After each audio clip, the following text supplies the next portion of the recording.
हजरात, ज़ुबान बहुत खतरनाक चीज है। नबी सल्लल्लाहु अलैहि वसल्लम हमेशा इसकी हिफाजत की तलकीन क्या करते थे, क्योंकि यही वह ज़ुबान है जो झूठ बोलती है, यही वह ज़ुबान है जो झूठी कसम खाती है, यही वह ज़ुबान है जो चुगली करती है, और यही वह ज़ुबान है जो गाली देती है। ताज्जुब है, हमें मालूम ही नहीं होता या हम उसको गुनाह ही नहीं समझते। गीबत भी एक ऐसा ही गुनाह है जिसमें सब मुलवित है, मर्द हो या औरत, जवान हो या बूढ़ा, आलिम हो या जाहिल। इसलिए आप हजरत के सामने गीबत पर एक ड्रामा पेश करने जा रहे हैं। उस ड्रामे के किरदार है कतरुन निदा सास, मुसर्रत पड़ोसन, रिजवाना बहू, सबिया बहू की दोस्त, सवा मेहमान।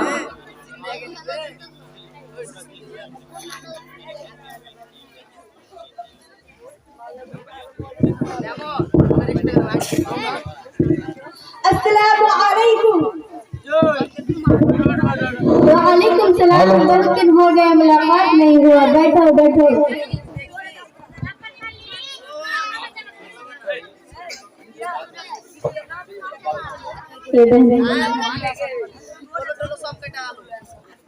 एक बहन कौन है? ये मेहमान बहन है, पटना से आई है, दीन के बारे में बहुत अच्छी मालूमात रखती है। अरे ये तो बातों बातों में खैरियत कुछ नहीं बोल। क्या खैरियत से है? कहाँ की खैरियत, जैसे तैसे जी रही हूँ। वक्त पूरा करके दुनिया से जाना है। अरे आप अल्लाह ने आपको क्या कम किया है? साद आबाद कर दिया है और बेटे की भी अच्छी नौकरी है, चांद जैसे खिदमत गुजार बहू, और आपको क्या चाहिए? खामोश रहो, मेरा मुंह न खुलवाओ। कैसा बेटा कैसी बहू को तो बूढ़े लोगों की जरूरत का एहसास ही नहीं होगा कि किस हाल में है, तबीयत कैसी है, क्या खा रहे हैं, उसको कोई फिक्र नहीं है। बस हमको अपने लिए बहुत समझते हैं और सोचते हैं जल्द से जल्द छुटकारा मिले। और इनमें तो बहू रानी का पूछो ही नहीं। नौबजादी का सुबह 9 बजे होती है, न सफाई, न नाश्ता, न चाय, ये सारी बातें घर के बड़ों को सिखाने में आता है। लगता है सिर्फ कुछ भी सिखाया नहीं गया। क्या बताऊं बहन, जब मायके का कोई आ जाता है तो इसके देखभाल के लिए बिछी बिछी रहती है। जब हमारा कोई आता है तो कुछ परवाह नहीं, न देने के लिए हाथ आगे बढ़ता है, न बनाने के लिए पैर आगे बढ़ता है। नाटक शुरू हो जाता है, कभी सर में दर्द, कभी पेट में दर्द, कभी यहाँ दर्द, कभी वहाँ दर्द, तबीयत ठीक नहीं है। और खाने कहाँ तो पूछो ही नहीं। चाय बनाएगी जैसे काली अमावस की रात, और दाल बनाएगी जैसे तालाब की गदला पानी, और चावल बनाएगी जो खाए पेट में दर्द हो जाए। और 2 दिन के बाद मायके का याद आ जाता है तो जाकर माँ के पल्लू से बन जाते, आने का नाम ही नहीं लेते। अरे आपकी बहू इतना सब कुछ करती है, आप कुछ बोलते हैं क्यों नहीं? मेरी बहन, मैं बोलते बोलते तंग आ चुकी हूँ। अब कुछ बोलना भी मुश्किल हो गया है। कुछ बोलते तो हमारे शहजादी की पेशानी पर बला आने लगती है, इसीलिए खून का घोट पीकर खामोश रहना पड़ता है। अरे मैं तो तुम्हें बातों बातों में चाय ही पिलाना भूल गई हूँ। चलो मिलकर चाय पीते हैं।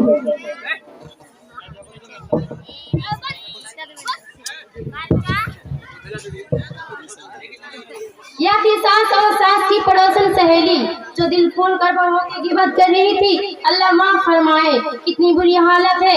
अब देखते हैं बहुओं को वो अपनी सासों की कैसी तारीफ करते हैं।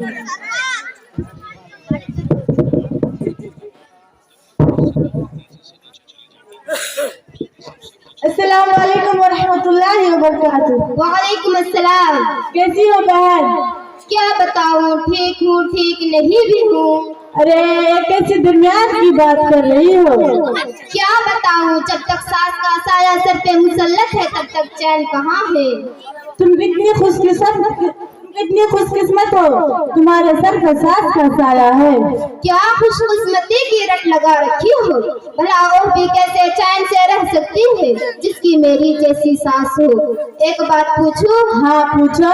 औरतों में सबसे खुशकिस्मत औरत कौन है जानती हो? नहीं तुम बताओ। वो सारे इंसान की माँ हजरत हव्वा अलैहिस्सलाम है। वो क्यों? क्योंकि उसकी कोई सास और ननंद नहीं थी। तुम अपनी सास से इतनी परेशान क्यों हो? वो सास नहीं, परेशानी का भी है। जब देखो नाक चढ़ाए मुसल्लत रहते हैं। मैं खाना खाऊं तो परेशानी, मैं उठूं तो परेशानी, मैं बैठूं तो परेशानी, मैं सोऊं तो परेशानी, मैं कुछ बोलूं तो गुस्से से लाल, मैं कुछ ना बोलूं तो मायूस। मेरे हर काम पे नुक्ताचीनी, हिम्मत अफजाई की भूल भला कर भी ना सकूं। अब तुम ही बताओ मैं इसका और क्या नाम दे सकती हूँ? मेरा चलता है, छोड़ो तुम अपना बताओ। अरे क्या बताऊं, मुझे तो जरा बराबर विचार नसीब में नहीं है। मेरा तलाकशुदा ननंद है, दिन और रात सिर पका रखी है। मैं तो बांदी बन गई हूँ, उसकी भी खिदमत करो और उसके बच्चे को भी। और नखरिया लग गया, अच्छा नहीं वो अच्छा नहीं, हर वक्त ताना सुनने को मिलता है, हर वक्त खाना बनाना पड़ता है। अभी मैं नाश्ता बनाने में लगी रहती हूँ, अभी मेरा खत्म भी नहीं हुआ। ननंद और उसके बच्चे सारा बनाया खाना साफ कर चुके होते हैं। अगर मुझे खाना खाना हो तो फिर बनाना पड़ेगा, यह बच्चा खुचा ही मेरा नसीब में आता है। अरे ये कौन है, मैं तो पूछना ही भूल गई। ये आंटी है, पटना से आई है, 2-3 दिन के लिए यहाँ रुक रही है। दिन के बारे में अच्छी मालूमात रखती है और पढ़ी लिखी भी है। अरे अभी तक तुम दोनों के साथ ही बैठी हो? आइए सासू माँ बैठिए। अरे बेटा कहाँ जा रही हो, यहाँ आओ।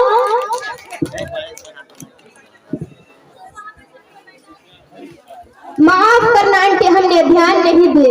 कोई बात नहीं, सुबह से घर में हूँ, एक बात देख रही हूँ, हमारी जुबान पे अब दूसरे को शिकायत, दूसरे की गिबत बहुत ज्यादा हो रही है और जुबान की गुनाह तो हम कसरत से कर रहे हैं। अल्लाह ही हमें माफ फरमाए। और रसूलुल्लाह सल्लल्लाहु अलैहि वसल्लम ने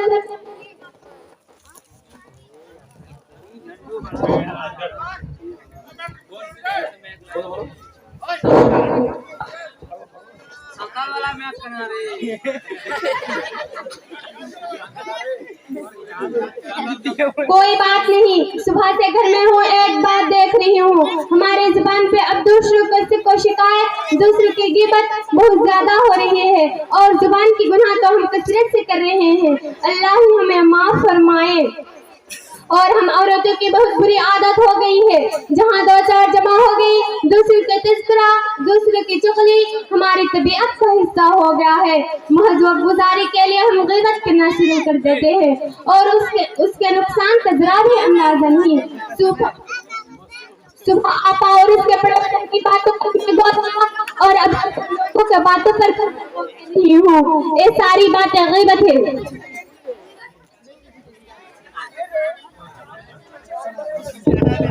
ग़ीबत क्यों होगी? जो हकीकत है वो कह रहे थे, कुछ गलत तो नहीं है। अरे मेरी बहन सुनो तो सही, ग़ीबत कहते ही है जिसकी तुम ग़ीबत कर रही हो, उसके पीठ पीछे बुराई करना। अगर तुम ऐसी बात कह रही हो नहीं तो बहतान है, दोनों सूरतों में गुनाह लाजिम है। ग़ीबत और बहतान दोनों बड़े गुनाह हैं। ग़ीबत के बारे में कुरान मजीद में कहा गया है, वला यग़्ज़ब बअदकुम बअदा अन तहिब्बु अहदकुम दीनकल हम। क्या तुम्हें अपने मर्दार भाई का गोश्त खाना पसंद आएगा? क्या तुम्हें घिन नहीं आएगी? अल्लाह से डरो। रसूलुल्लाह सल्लल्लाहु अलैहि वसल्लम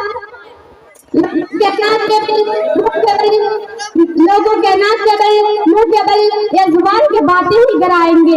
अगर तुम ऐसी बात कह रही हो जो उसमें नहीं तो